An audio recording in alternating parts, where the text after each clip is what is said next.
from a hard day of work, what energy do you bring inside your house?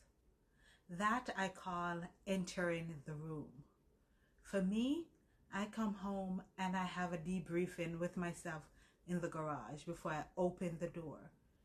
Because when we come home as mothers and women, dealing with the external world and then bringing that inside of our homes create a different energy. And can your kids tell the difference of whether or not you are the chief doer entering the house or are you the architect? Because I guarantee you they can tell, because the essence, the energy that you bring inside the house once you enter is different depending on how you're entering that room. So that's what I want to talk about during this episode, podcast, channel, YouTube, situationship. And if you're new to my channel, this is the Integrated Life with Kerresha, and I'm Kerresha, and I talk about how to help women and mothers move from the chief doer into the architect and creating an integrated life. And in this video, I want to talk about 5 ways of how you can identify who is entering your house, who is entering the space that you have deemed to be sacred and special. And the first one is to see, how did you leave the last place you were coming from? You're coming from work, the grocery store, you went to get gas, whatever. Each time you enter the house, you bring a different energy based on what you left. So first is to identify, what did you encounter when you were outside the house? That will give you a good indication to how you need to reset and reshape your framework, your mindset when you're entering the house. So for me, when I am coming home from whether general visiting with a patient, when I get to the garage, I turn the car off and I start gathering my stuff, and I remind myself that I'm entering my house. That may seem like, oh, obviously you're entering your house, you're going in the garage. But it's to remind myself that I am now entering into my house, and therefore a different person needs to show up. Not the social worker, not the problem fixer, not the one who's going to try to find resources or doing grief counseling, not that person. This person is the mother, the wife, and therefore I center myself and I prepare myself, because I can come inside the home and I'm like, okay, I am the only one here this week because my husband is a trucker, and therefore I am going to be handling whatever it is. And therefore to remind myself that yeah, and collect and then go. So identify where you're coming from and then transition. And 2 is to see, what is the state of your mind? Are you feeling anxious? Are you feeling sad? Are you feeling joyous? Because if you're feeling joyful, then you will enter with joy. If you're feeling sad and down, then your kids is going to see that. And this is not to hide kids from sadness and sugarcoat it and make it seem like all things are good. But you can enter even with sadness, but in a way where it is palatable, so the kids can recognize that, oh, mommy's not feeling all that happy right now. And then you can say, give me a moment. Let me gather myself. I think when we take kids into what is going on and let them know, I'm coming from work right now, give me a moment. And then go take your clothes off, wash your face, and then put on your house clothes. I do that. Put on my house clothes. And then shift into that. So identify where you're coming from. Identify what mood you're in that will need to either be shifted or just further extend. Because if you're feeling excited, you might want to bring that excitement inside. And then the other thing is to recognize that, did you create a space in your house where it is sacred?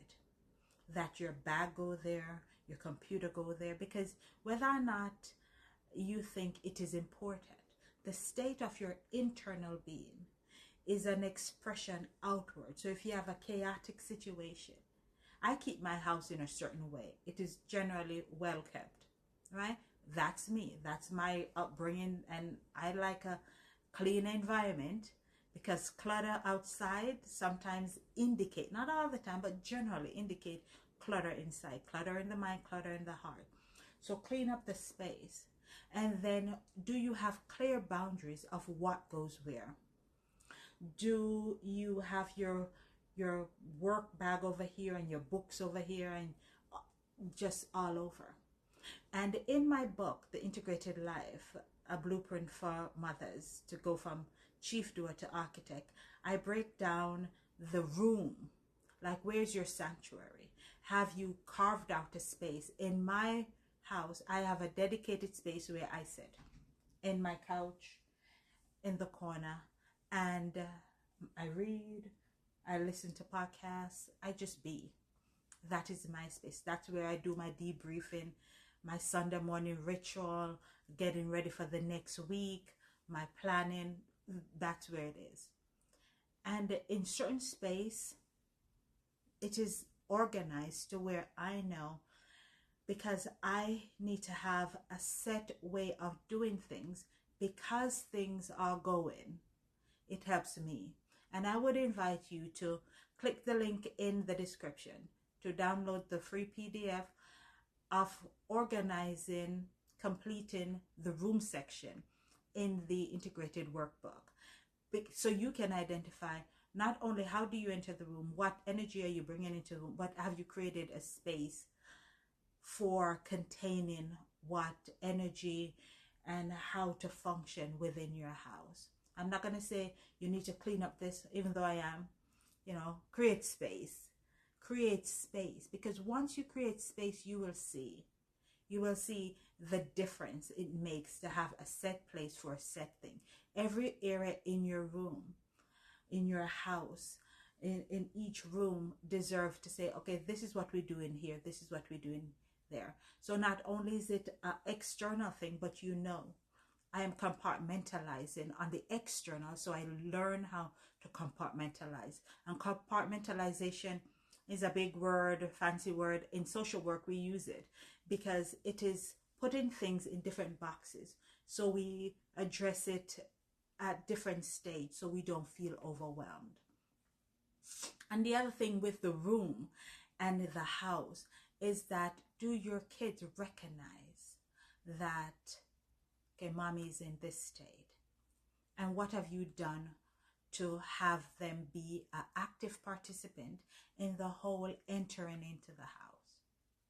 Because you're entering to the house to them, but they are receiving you. Having that conversation about when you see mommy this way, give mommy some space. When you see mommy that way, mommy's doing this. Or if I put up my finger, that means I need a moment.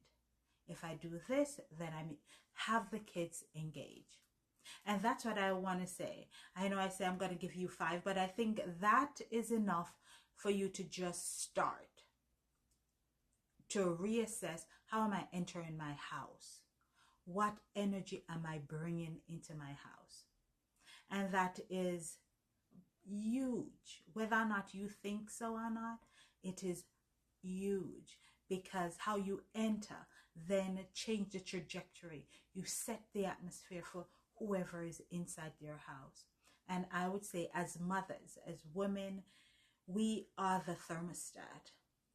We are the gatekeepers. So how we prevent stuff from coming in, we also need to realize that sometimes we are the ones bringing things in because of what and where we left off from the last place when we enter. So what I want you to do is like, share, and subscribe. Comment and tell me, how do you enter your room? Have you created a space in your house? Comment. The description is in the description. You will see. You can log on to my website and check it out, along with commenting and share and subscribe. And let's join in conversating about how do we enter our house. It is important. So join me next time as we continue this integrated life. Thank you.